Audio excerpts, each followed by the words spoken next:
आज आमे जानिबा वृष राशि 2025 फेब्रुआरी मासटी किपरि रहिबा। वृष राशिर मासिक राशिफल उपरे आलोचना करिबा। वृष राशि व्यक्तिविशेषंकर फेब्रुआरी मासटी किपरि रहिबा संपूर्ण भावरे आमे सही विषय रे आलोचना करिबा। सेमानकर स्वास्थ्य, शिक्षा, प्रेम संपर्क, वैवाहिक जीवन, भाग्य, क्यारियर एवं व्यापार वाणिज्य उपरे विस्तार भावरे आलोचना करिबा। नवग्रहंकर स्थिति मध्य देखिबा। नवग्रह कि प्रकार फल देबारे सक्षम हेबे। शेषरे अशुभत्व प्रदान करुथिबा ग्रहमानक पई किछि विशेष प्रतिकार मध्य जानिबा। सेतिपई भिडियोटिकु शेष पर्यंत देखंतु। चलंतु आरंभ करिबा एही कार्यक्रम जहाँकि आपणकर जन्म राशि चंद्र राशि उपर आधारित। फेब्रुआरी मास आरंभ रे वृष राशि रे नवग्रहंकर स्थिति विषय रे सर्वप्रथमे जानिबा।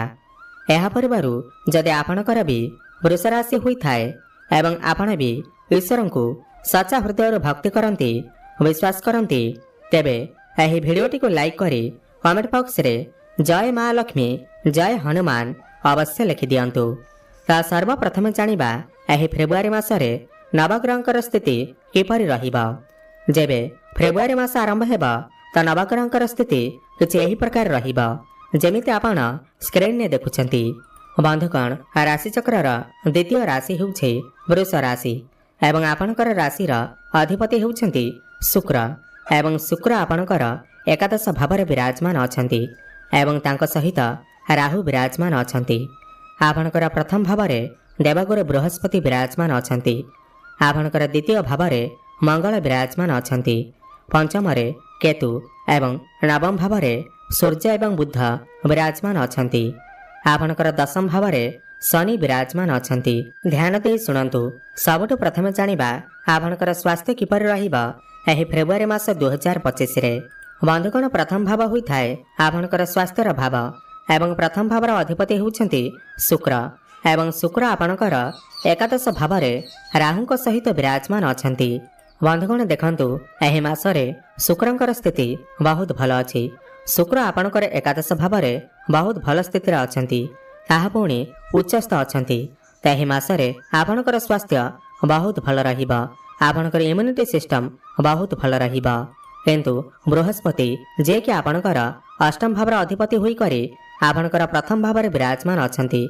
समय समय रे पेट जनित समस्या, गैस भली समस्या किछि देखा देई पारे।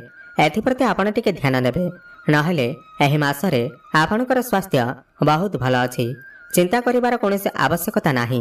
आउ गोटे कथा, आपण आपणकर खाद्यपेय उपरे टिके नियंत्रण रक्षा करंतु, नहेले मोटापण भली समस्या देखा देई पारे।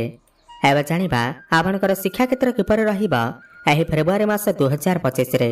बंधुगण, पंचम भाव होई थाए आपणकर शिक्षा क्षेत्रर भाव एवं पंचम भावर अधिपति हेउछंती बुध एवं बुध आपणकर नवम भावरे सूर्यंक सहित विराजमान अछंती। देखंतु, एही मासरे बुध आपणकर बहुत भल स्थिति रे अछंती। बुध आपणकर नवम भावरे लक्ष्मी भावरे विराजमान अछंती। आपणकर पाठपढ़ा बहुत भल रहिबा। 11 फेब्रुआरी को बुध आपणकर दशम भाव को चलन करिवे, केंद्र को चलन करिवे। यह मध्य आपणक पई बहुत भल अछि। किंतु आपणकर पंचम भावरे केतु विराजमान थिबारु केतु हेउछंती माइंडलेस प्लानेट। आपणकर मन को भ्रमित करिथांती। आपणकर मन पाठपढ़ारे लागि न थाए। मन आपणकर पाठपढ़ार हटी अन्य आड़े माने मोबाइल। आपणकर मन पाठपढ़ारे लागि न थाए, ध्यान केंद्रित होई न थाए। आपणक मनरे द्वंद्व आसी थाए।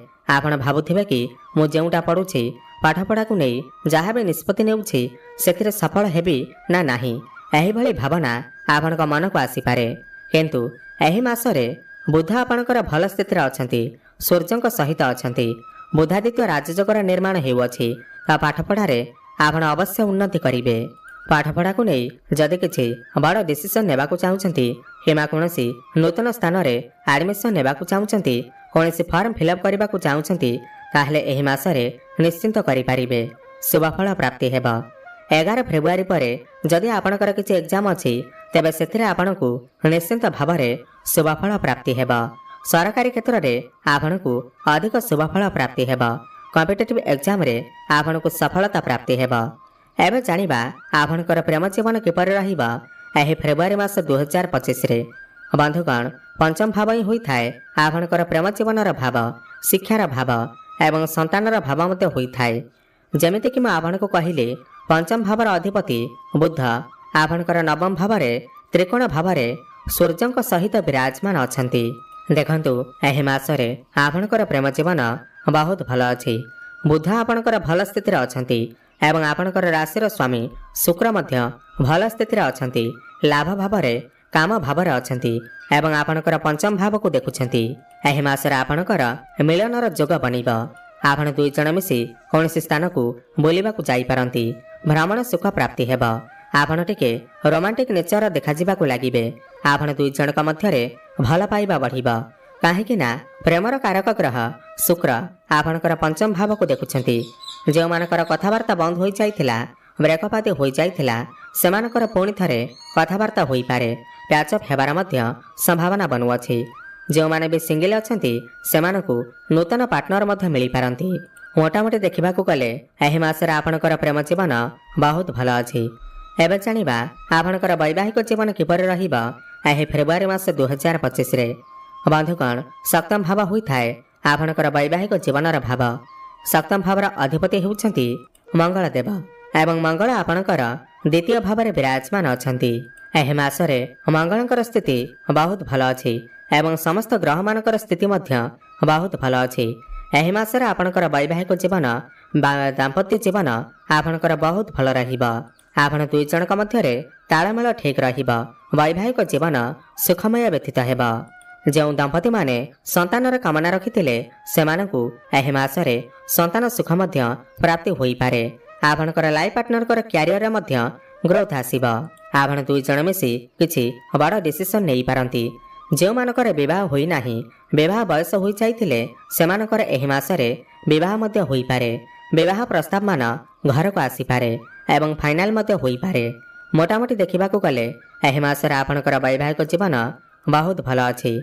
एबे जानिबा सबठार गुरुत्वपूर्ण विषय वस्तु जहाँकि आपणकर भाग्य, क्यारियर एवं व्यापार वाणिज्यर स्थिति किपरि रहिबा एही फेब्रुआरी मास 2025 रे।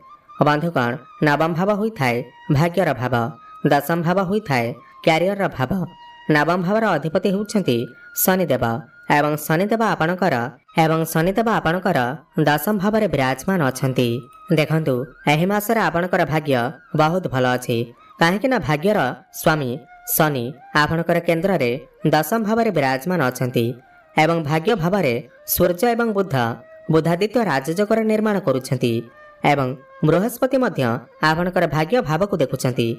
एही मासरे आपणकर भाग्य सर्वोत्तम रहिब। आपण कोनोसी बड़ कार्य आरंभ करि पारंती, बड़ इन्वेस्टमेंट करि पारंती किंबा आपणकर गृहरे किछि शुभ मांगलिक कार्यर आयोजन होई पारे। शेयर मार्केट, स्टॉक मार्केट एवं ट्रेडिंग रे आपनको आशातीत लाभ प्राप्ति हेब। समय समय आपनको आकस्मिक धन मध्य प्राप्ति हेब। भाग्य बल आपनको कम परिश्रम रे बहुत अधिक सफलता प्राप्ति हेब। समाज रे आपणकर मान प्रतिष्ठा बढ़िब। आपणकर मन धर्म आड़क अग्रसर होई पारे। आपण कोनोसी धार्मिक कार्य करि पारंती, धार्मिक जगह को यात्रा करि पारंती। क्यारियर कथा हेबा जदि क्यारियर भावर अधिपति मध्य शनिदेव अटंती एवं शनिदेव आपणकर सही दशम भाव क्यारियर भाव विराजमान अछंती एवं शश नामक राजयोगर निर्माण करुछंती। एही मासरे आपणकर क्यारियर सर्वोत्तम रहिब। आपनको आपणकर काम कार्य अधिक उन्नति मिलिब। आपण जदि आपणकर कर्म क्षेत्र रे किछि परिवर्तन करिबाकू चाहुचंती ताहेले निश्चय करि परिबे। आपनको सफलता प्राप्ति हेब। जो मानक पाखरे कौनसी चाकरी बाकरी नाही, जो माने बेरोजगारी अटंती सेमानको एही मासरे निश्चित रूपरे नूतन चाकरीटीए प्राप्ति होई पारे। सेथिपई आपण चेष्टा जारी रखंतु। किंतु आपनको आपणकर काम कार्य टिके कठिन परिश्रम करबाकू पड़िब। ताहेले जाई आपनको सफलता प्राप्ति हेब। काहेकि ना शनिदेव हेउछंती कर्मर कारक ग्रह। कर्म न कले शनिदेव आपनको फल देबे नाही। सेथिपई आपण कठिन परिश्रम करंतु, सफलता अवश्य प्राप्ति हेब।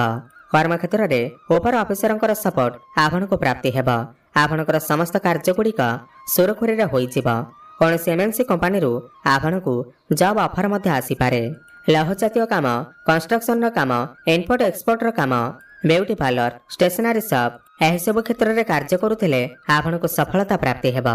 व्यापार वाणिज्यर कथा हेब जदि सप्तम भाव होइथाय व्यापार वाणिज्यर भाव एवं सप्तम भावर अधिपति मंगल आपणकर द्वितीय भाव धन भाव विराजमान अछंती एवं बुध मध्य आपणकर भल स्थिति अछंती। एहि मासरे आपणकर व्यापार वाणिज्य सर्वोत्तम रहिब। आपणकर व्यापार वाणिज्य आपण उन्नति करिवे। आपणकर डेली इनकम रे वृद्धि आसिब। व्यापार वाणिज्यर ग्रह मंगल आपणकर धन स्थान अछंती। आपण एहि मासरे पैसा किछि संचय करि परिबे। आपणकर बैंक बैलेंस बढ़िब। रोजगार रे वृद्धि आसिब। आपणकर ग्राहक बढ़ी पारंती। आपण कोनोसी नूतन व्यापार मध्य आरंभ करि पारंती। पार्टनरशिप व्यापार वाणिज्य रे आपण को लाभ प्राप्ति हेबा। एबे जानिबा किछि उपाय विषय रे जाहाको करिबा द्वारा एहि मासरे जहाँ भी किछि अशुभ रहुअछि ताहा दूर होई पारिबा।